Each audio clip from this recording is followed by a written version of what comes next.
The history of Reiki in brief. The founder of Reiki, Mikao Usui, the 15th of August 1865 to the 9th of March 1926. The history of Reiki and the founder of modern-day Reiki was Mikao Usui, also referred to as Dr. Usui in the Western world and Usui Sensei in Japan. Usui Sensei rediscovered Reiki in 1922 when he was on a 21-day fast on Mount Kurama in Japan. There are two stories of the history of Reiki and how it all happened. Firstly, there is the Western version as told by Madame Hawayo Takata, who brought Reiki to the West. Secondly is the Japanese version, which was discovered by Frank Ajava-Petta. He lived in Japan for a number of years in the 1990s. There are some comparisons between the two stories. Dr. Chujiro Hayashi healed and taught Madame Takata. Madame Takata's version of Dr. Uji's 21-day fast and attunement to Reiki. Madame Takata, it seems, adapted the story of Usui Sensei's fast and attunement to Reiki to be more palatable to the Western world. Mrs. Takata taught that Usui Sensei was a Christian minister. It is said that one day, one of his students asked him why people did not heal as Jesus Christ had done. He could not answer the question. This intrigued him, and this is what set Usui Sensei on the path to find out if this healing was still being practiced. He visited many Buddhist temples and they said, it was once practiced but is no longer used. He traveled far and wide in his search to rediscover the lost art of Reiki. Visiting parts of Asia and Europe, as well as a visit to the United States of America. One of the things he found was that a healing power had been used by some who called it the Tantra of the lightning flash. This in part was where Reiki found its roots. Madame Takata also taught that Usui Sensei had a doctorate from Chicago University, hence why many call him Dr. Usui.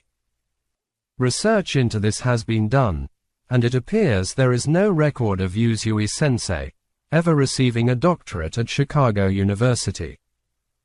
After some time, after several years of searching and many failures in his personal life, Dr. Usui Sensei returned to his Buddhist monastery at the bottom of Mount Kurama. He asked to be sponsored on a 21-day fast at the small monastery near the top of Mount Kurama. Madame Takata said that on the 21st day, Dr. Usui was sitting outside and a white light came from the sky.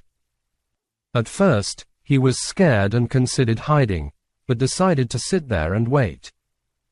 It struck him in the forehead and he went on a mystical journey.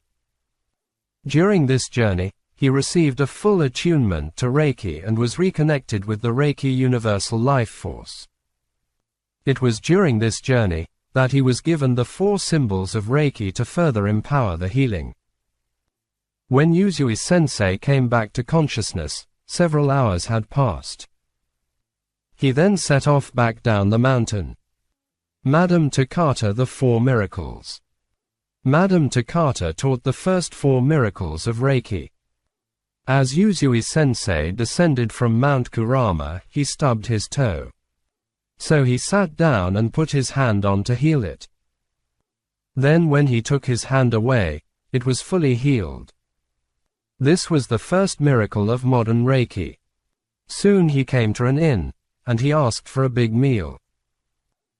The innkeeper did not wish to serve him such a great meal after his fast, feeling it would make Usui Sensei ill, but Usui Sensei insisted. When the innkeeper's daughter came with his food, Usui Sensei noticed one side of her face was very swollen. When asked, she told him she had a bad tooth. Usui Sensei began to heal it. Soon the pain subsided and the swelling was reduced. This was the second miracle. Usui Sensei ate his meal with no ill effects. This was the third miracle.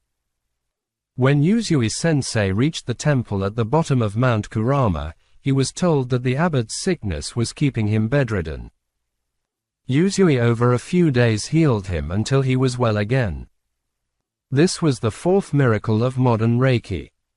The Japanese version of Usui Sensei's 21-day fast and Reiki attunement. Frank Ajava-Petter lived in Japan in the 1990s. Did a lot of research into Reiki, and subsequently wrote one or more books on the subject. One of them is, This is Reiki. In his time in Japan, he met one or two Reiki masters, who had been attuned by Usui Sensei himself.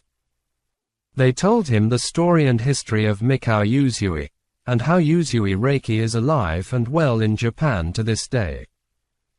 They told him that Usui Sensei's Reiki system is still being taught, and is closely following the traditional ways in which Usui Sensei taught it.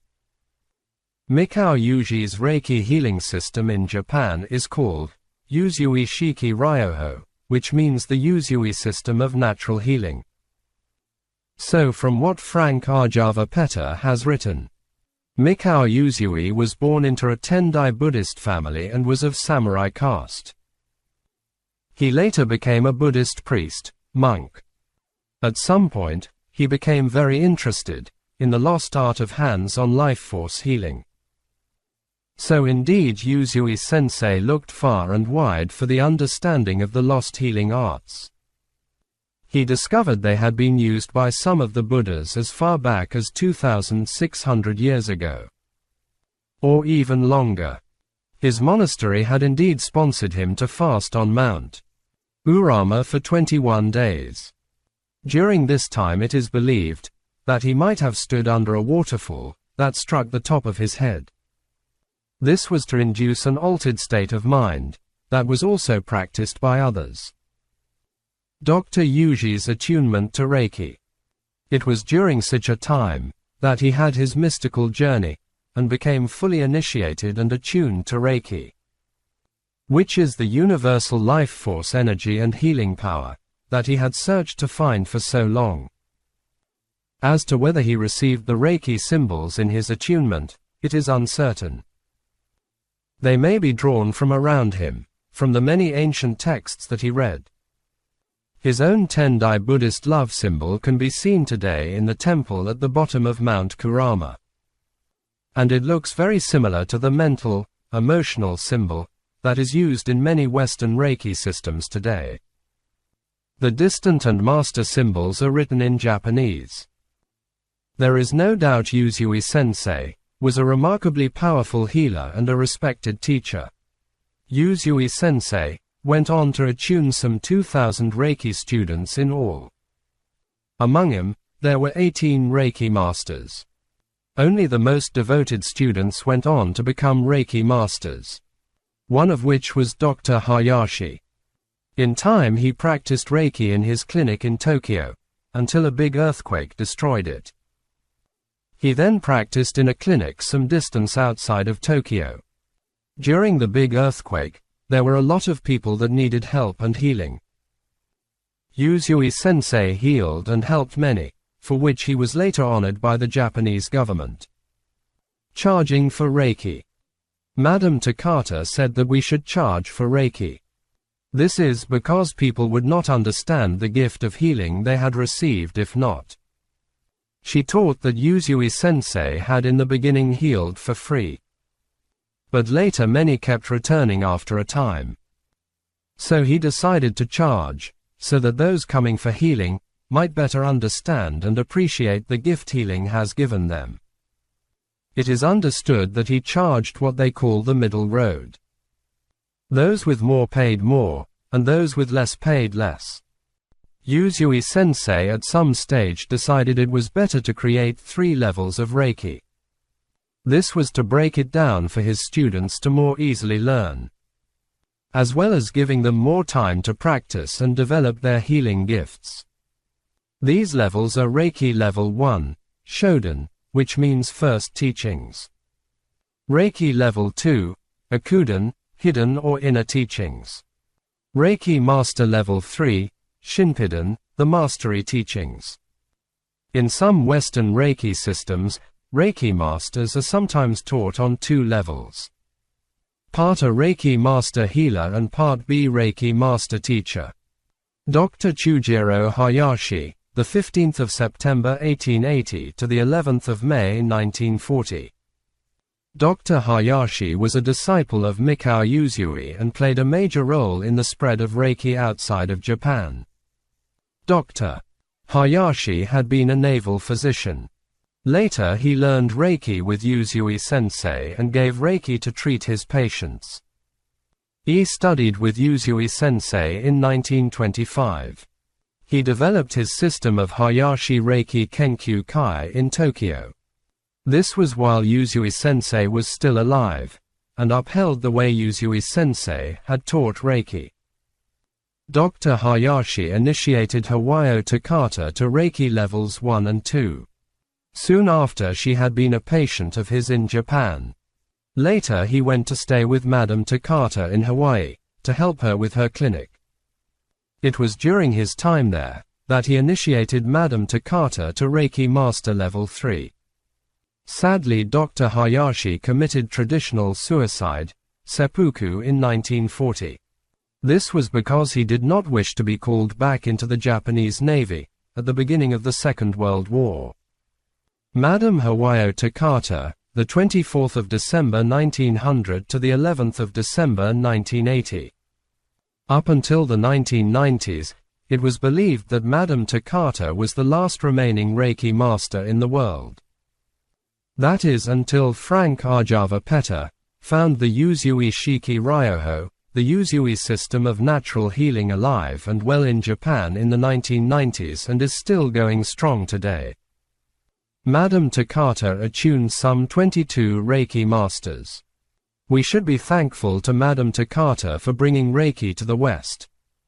She did much good in her lifetime, to teach and promote Reiki in the West. The 22 Reiki master Madame Takata taught have helped to spread Reiki throughout the Western world. Becoming a Reiki master with Madame Takata at that time cost $10,000 United States dollars. Her students were not allowed to sketch the symbols. This is why they vary so much from the original 22 Reiki masters. This is part of the reason why they vary in different systems of Reiki, being passed down from memory alone. We can be thankful that in this modern day the cost of learning Reiki now comes within what most can afford.